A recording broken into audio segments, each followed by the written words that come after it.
आ गया। Good morning viewers, मैं Surendra Kumar exam guidance में आपका स्वागत करते हैं। आज हम ट्रायल के विषय में पढ़ेंगे। ट्रायल क्या है? विचारण। विचारण को सीआरपीसी में कहीं परिभाषित नहीं किया गया है, तो विचारण की एक सरल परिभाषा हम तैयार करते हैं। विचारण वह जांच है जिसका परिणाम या तो दोष मुक्ति या दोष सिद्धि होता है। वह जांच जिसका परिणाम दोष मुक्ति या दोष सिद्धि होता है उसे विचारण कहते हैं।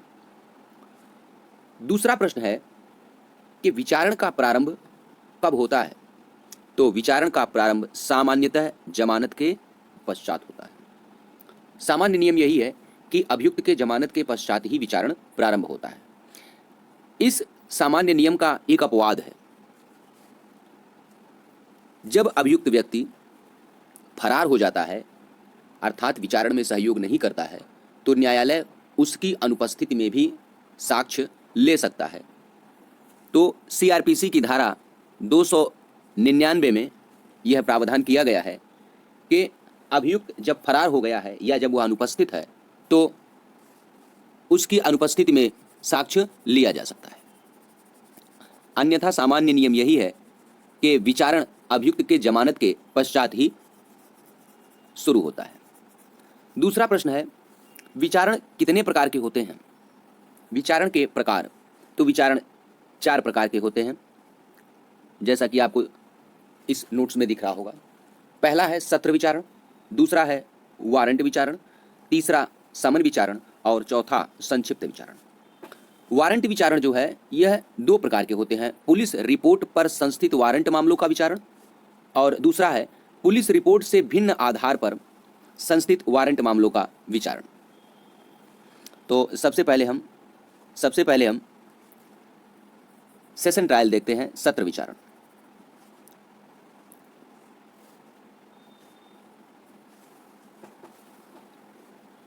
सत्र विचारण पॉइंट वाइज देखते हैं।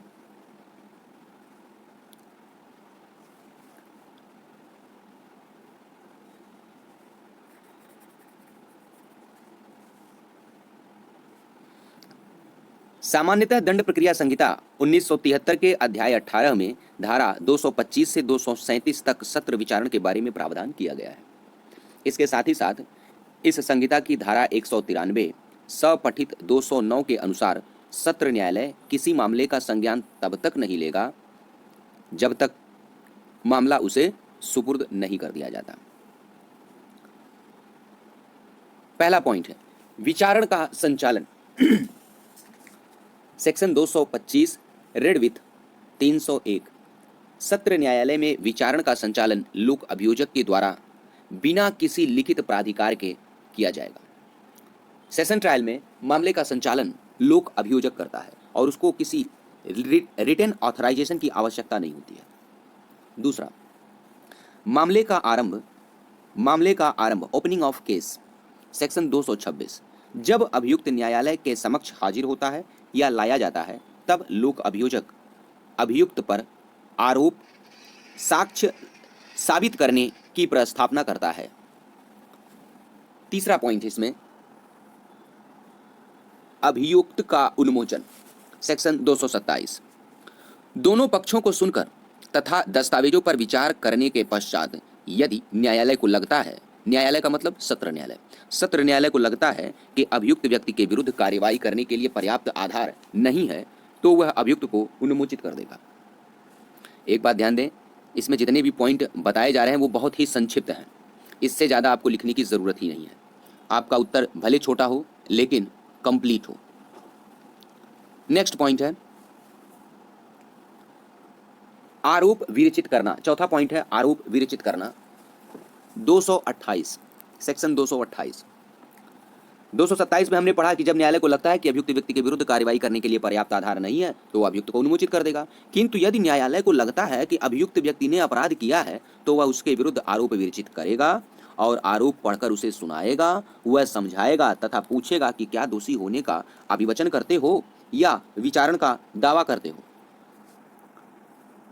नेक्स्ट पॉइंट है दोषी होने के अभिभाग पर दोष सिद्धि, सेक्शन 229। यदि अभियुक्त न्यायालय के द्वारा पूछे जाने पर दोषी होने का अभिवचन करता है तो न्यायालय उसे दोष सिद्ध कर सकता है। ध्यान से सुनिएगा, कर सकता है, करेगा नहीं। न्यायालय को यहां विवेक की शक्ति दी गई है कि वह अभियुक्त के दोषी होने के अभिवचन पर उसे दोष सिद्ध करे या उसके अभिवचन को ठुकरा करके ट्रायल स्टार्ट करे। छठा पॉइंट है अभियोजन साक्ष्य हेतु तिथि, 230। यदि न्यायालय दोषी होने के अभिभाग पर दोष सिद्ध नहीं करता है या अभियुक्त विचारण का दावा करता है तो न्यायालय अभियोजन साक्ष्य हेतु एक तिथि नियत करेगा और उस तिथि पर अभियोजन अपने साक्ष्य को लेकर के उपस्थित होगा। नेक्स्ट 7वां पॉइंट है अभियोजन साक्ष्य, 231 red with 101 Indian evidence act. उक्त तिथि पर न्यायालय अभियोजन के सभी साक्ष्य को लेगा तथा किसी व्यक्ति की हाजिरी के लिए या दस्तावेज पेश करने के लिए आदेशिका जारी करेगा। इंडियन एविडेंस एक्ट का सेक्शन 101 यह कहता है कि जो व्यक्ति न्यायालय से यह कहता है कि वह किसी विधिक अधिकार दायित्व या दायित्व के बारे में निर्णय दे जो उन तथ्यों के अस्तित्व पर निर्भर है जिन्हें वह प्रख्यात करता है, यह उसे ही साबित करना होगा। अर्थात फैक्टा प्रोबेंडी, फैक्टा प्रोबेंडी ये कभी बदलता नहीं है, ये हमेशा अभियोजन पक्ष पर ही होता है। नेक्स्ट पॉइंट है 8वां दोष मुक्ति, 232 रेड विथ 313 सीआरपीसी। अभियोजन का साक्ष्य लेकर तथा अभियुक्त की परीक्षा करके और बचाव पक्ष को सुनकर यदि न्यायालय को लगता है कि अभियुक्त ने अपराध नहीं किया है तो अभियुक्त को दोष मुक्त कर देगा। 232 की जो यह शक्ति है यह सिर्फ कोर्ट ऑफ सेशन के पास है, मजिस्ट्रेट के पास नहीं है। यह ऐसी शक्ति है जो सिर्फ कोर्ट ऑफ सेशन के पास है। यहां पर कोर्ट ऑफ सेशन अभियोजन का साक्ष्य ले लेगी और लेने के बाद यदि उसे उचित लगता है तो अभियुक्त की परीक्षा 313 में कर लेगी तथा बचाव पक्ष को भी सुन लेगी। सुनने के बाद यदि उसे लगता है कि अभियुक्त ने अपराध नहीं किया है तो उसी समय अभियुक्त को दोष मुक्त कर देगी। अर्थात बचाव का साक्ष्य लेने की जरूरत ही नहीं है, सफाई साक्ष्य की कोई जरूरत नहीं है। लेकिन यदि न्यायालय को लग रहा है अभियोजन का साक्ष्य लेने के पश्चात भी कि नहीं अभियुक्त ने कुछ अपराध तो किया है, हाँ, तो फिर अभियोजन का साक्ष्य लेने के पश्चात अभियुक्त व्यक्ति से कहेगी कि वो अपना साक्ष्य पेश करे। नेक्स्ट पॉइंट है बचाव साक्ष्य, सेक्शन 233। न्यायालय अभियुक्त से अपेक्षा करेगा कि वह अपने समर्थन में सभी साक्ष्य पेश करे।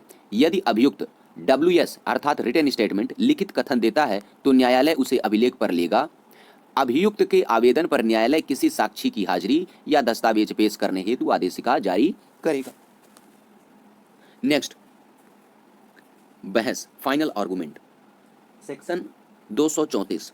बचाव पक्ष का समाप्त हो जाने पर लोक अभियोजक मामले का उपसंहार करेगा। उपसंहार का मतलब होता है समअप करना, अर्थात अब तक जितना ट्रायल हुआ है या मामले में जितने भी जो है साक्ष्य और सबूत हैं उन सभी को संक्षिप्त कथन करते हुए कम समय में न्यायालय के समक्ष रखेगा तथा अभियुक्त या उसका अधिवक्ता जवाब देने का हकदार होगा।